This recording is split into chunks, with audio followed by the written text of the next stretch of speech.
सकाळी उठल्याबरोबर जर तुम्हाला असं कोणी सांगितलं, की आजपासून तुम्हाला कोणतेच अधिकार मिळणार नाही. जर तुम्हाला असं सांगितलं गेलं, की आजपासून तुम्ही कोण्या धर्माचं पालन करायचं हे तुम्हाला सरकार सांगणार. तुमच्या मुलाला शिक्षण मिळणार नाही. तुमच्या घरातील कोणत्याही व्यक्तीला सरकारच्या परवानगीशिवाय बाहेर जाता येणार नाही. जर असं जर झालं, तर कसं होईल? खरंच तुम्हाला असा भारत देश आवडेल का? का तुम्हाला असा भारत देश हवाय? नक्कीच नाही. मित्रांनो, आपण ज्या आज देशामध्ये वावरत आहोत, ज्या देशामध्ये आपण स्वतंत्रपणे जगत आहोत, ते फक्त आणि फक्त एकाच गोष्टीमुळे, ते म्हणजे या भारताला लाभलेल्या सर्वोच्च एका गोष्टीमुळे म्हणजेच भारतीय संविधानामुळे. नमस्कार सर्वांना. माझे नाव आहे सुमित विजय कांबळे. गाव भोगो धनोरा, तालुका वसमत, जिल्हा हिंगोली, राज्य महाराष्ट्र. कॉलेज ऑफ ॲग्रिकल्चर हाट्टा येथील मी तृतीय वर्षामध्ये शिकत आहे. व आजचा माझा विषय आहे संविधानाने दिलेले मूलभूत अधिकार आणि कर्तव्य. हा विषय फार व्यापक आहे, त्यामुळे शेवटपर्यंत पाहायचा आहे. चला आजच्या विषयाला आणि वक्तृत्वाला मी सुरुवात करतो. मित्रांनो, आपला देश 15 ऑगस्ट 1947 रोजी स्वतंत्र झाला. परंतु खरं स्वातंत्र्य आपल्याला खरंच मिळालं होतं का? देश स्वतंत्र झाला म्हणजे आपोआप देश चालत नाही. त्यासाठी हवे आहेत नियम, हवे आहेत कायदे आणि प्रत्येक नागरिकाला हवं असतं त्याचं संरक्षण. त्याच्यासाठी मूलभूत गरजा ज्या असतात त्या प्रत्येक गोष्टी या देशातल्या नागरिकाला पाहिजे होत्या. मग प्रश्न असा निर्माण झाला की ह्या सगळ्या गोष्टी मिळणार कशा? मग 9 डिसेंबर 1946 रोजी पहिली बैठक झाली. त्या बैठकीमध्ये एक समिती नेमण्यात आली, मसुदा समिती. व या समितीचे अध्यक्ष म्हणून महामानव परमपूज्य भारतीय राज्यघटनेचे शिल्पकार डॉक्टर बाबासाहेब आंबेडकर यांची नेमणूक झाली व त्यांनी 2 वर्ष 11 महिने 18 दिवस त्यांच्या अथक परिश्रमातून जगातील सगळ्यात चांगली, सर्वात चांगली लोकशाही म्हणून ओळखल्या जाणाऱ्या देशाला सर्वोच्च संविधान प्रदान केलं. 26 नोव्हेंबर 1949 रोजी हे संविधान भारत देशाने स्वीकारलं व 26 जानेवारी 1950 रोजी हे संविधान या देशाला लागू झालं. मित्रांनो, संविधान म्हणजे फक्त एक पुस्तक आहे का? It's just a book? No. हे पुस्तक नाहीये. तुम्हाला, मला आणि या देशामध्ये वावरणाऱ्या प्रत्येक व्यक्तीला, प्राण्याला, मुक्या जनावराला, सगळ्यांना समान अधिकार देणारी गोष्ट म्हणजे भारतीय संविधान. विचार करा की एका शाळेमध्ये 2 विद्यार्थी आहेत. एक गरीब आहे आणि एक श्रीमंत आहे. पण गरीबाकडे पैसे नाही आहेत. त्याला तर शिक्षण घ्यायचं आहे. पण श्रीमंताकडे पैसे आहेत. तो शिक्षण कुठेही घेऊ शकतो. पण या मग गरीबाचं काय? तर यासाठीच या भारतीय संविधानामध्ये एक कलम लागू करण्यात आली.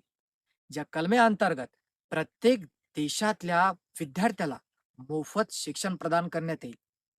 वयोवर्ष 5 ते 14 या वयोगटातील विद्यार्थ्यांना शिक्षण हे सक्तीचं केलं. कारण या देशातला विद्यार्थी हा शिकला पाहिजे. तो समाजामध्ये चांगला वागला पाहिजे. तो बोलला पाहिजे आणि तो बोलेल कसा? जेव्हा त्याला संविधानाची, जेव्हा त्याला शिक्षणाची, जेव्हा त्याला प्रत्येक गोष्टीची माहिती होईल. मित्रांनो, विचार करा, आपण कधी मुक्तपणे वावरत नव्हतो. 1947च्या आधीच्या काळामध्ये आपल्यावर फार अन्याय, जुलूम केलेला आहे इंग्रजांनी. बघ आताही तो जुलूम व्हायचा का? कारण एक काळ असाही होता ज्यावेळी वर्णव्यवस्था होती. जाती-जातीमध्ये विभागणी केलेली होती. मग एक उच्च वर्ग एका खालच्या वर्गावर जोर जबरदस्ती करायचा, त्याच्यावर अन्याय करायचा. मग हा अन्याय दूर करण्यासाठी महामानव डॉक्टर बाबासाहेब आंबेडकर यांनी संविधानामध्ये एक कलम ऍड केली आणि त्या कलमेअंतर्गत भारतातल्या प्रत्येक नागरिकाला स्वतंत्र धर्म, त्याच्या धर्माचे पालन करण्याची व त्याला या देशामध्ये स्वतंत्रपणे वागण्याची आणि कुठल्याच प्रकारे या देशातल्या कुठल्याच नागरिकावर जातीयता होणार नाही, अस्पृश्यता होणार नाही. कलम 17 अंतर्गत या देशातली पूर्णतः अस्पृश्यता नष्ट करण्यात आली. मग याचा फायदा काय होतो? लोकांमध्ये समानता वाढते, एकमेकांशी संवाद वाढतो. जात जर आडवी येत असेल तर नक्कीच काही गोष्टी कमी होतात. मित्रांनो, शिक्षणाचा अधिकार, स्वातंत्र्याचा अधिकार, बोलण्याचा अधिकार, धर्माचे पालन करण्याचा अधिकार आपल्या समोर मी बोलत आहे आणि हा अधिकार सुद्धा मला दिलेला आहे भारतीय संविधानाने. शिक्षण हे प्रत्येक व्यक्तीला पाहिजेच. कारण शिक्षण ही अशी गोष्ट आहे. डॉक्टर बाबासाहेब आंबेडकर म्हणाले होते, शिक्षण हे वाघिणीचे दूध आहे, जो पिईल तो गुरगुरल्याशिवाय राहणार नाही. परंतु शिक्षण जर मिळालेच नाही तर मग मग या देशातला तरुण हा काय करणार? बेरोजगारीमध्ये जाणार आणि त्याच्या आयुष्याचं पार वाटोळच होणार. मग त्यासाठी त्याने शिकावं, त्यानं मोठं व्हावं, त्यानं लढावं आणि जगासमोर एक चांगलं उत्तम उदाहरण म्हणून बनावं.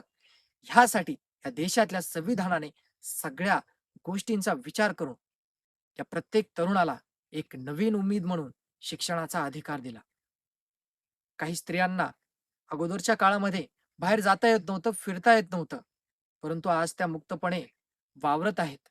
हाही अधिकार संविधानाच्या माध्यमातून आला.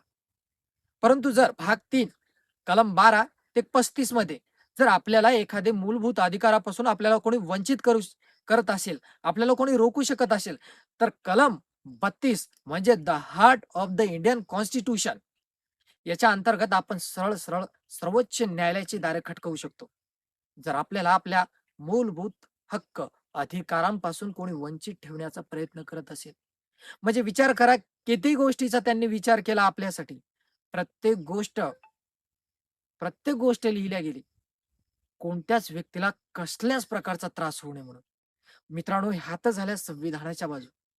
हे तर झाले आपले मूलभूत हक्क. बघा आपले कर्तव्य काय?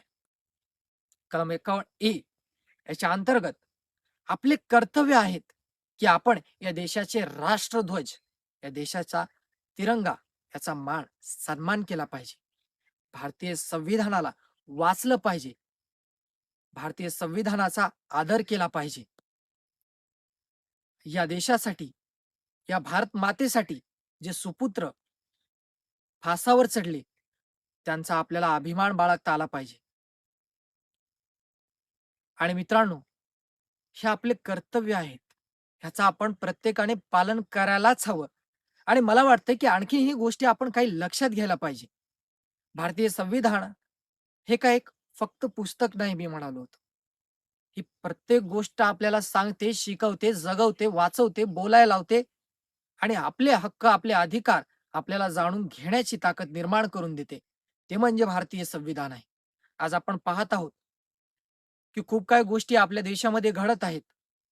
त्यांना कोणी पाठिंबा देणारे खूप मोठे लोक नसतील, परंतु जर तुम्ही तुमच्या हक्कासाठी आवाज जर उचलायचा असेल, तर भारतीय संविधान तुमच्या पावला पावलाला तुम्हाला साथ देईल आणि तुम्हाला तुमचा हक्क, तुमचा न्याय, तुमचा अधिकार मिळवून देण्याचं काम हे भारतीय संविधान करेल. मग मित्रांनो, हे भारतीय संविधान आपण प्रत्येकाने वाचलं पाहिजे, किमान वाचलं पाहिजे, समजून घेतलं पाहिजे आणि आपल्या मुलांना, बाळांना, लेकरांना आजूबाजूच्या परिसरामध्ये हे शिकवलं पाहिजे, की संविधान हे किती महत्वाचं आहे आणि संविधान हेच महत्वाचं आहे. प्रत्येक धर्माचं स्वातंत्र्य, प्रत्येक व्यक्तीला स्वतंत्रपणे वागणं, ह्या सगळ्या काही गोष्टी ज्या येतात त्या भारतीय संविधानाच्या अंतर्गत येतात. ह्या पण गोष्टीला जागलं पाहिजे, वाचलं पाहिजे आणि आपल्याला एक सुजाण, एक सुशिक्षित व्यक्ती म्हणून जर यायचं असेल, तर आपण भारतीय संविधानाची परिपूर्ण माहिती घेण्याचा प्रयत्नही केला पाहिजे. नक्कीच या वक्तृत्वामध्ये काही गोष्टी राहिल्या असतील, तर त्यासाठी माफी मागतो. पण ज्या काही गोष्टी मी सांगल्या, त्यावर आपण खरंच विचार केला पाहिजे. ठीक आहे मित्रांनो, हा व्हिडिओ आवडला असेल नक्कीच तुमच्या मित्रासोबत, तुमच्या फॅमिलीसोबत, तुमच्या आजूबाजूच्या प्रत्येकाशी शेअर करा. ठीक आहे. बाकी आजच्या व्हिडिओमध्ये या माझ्या वक्तृत्वाला मी इथेच थांबवतो. जय भीम, जय संविधान, जय भारत.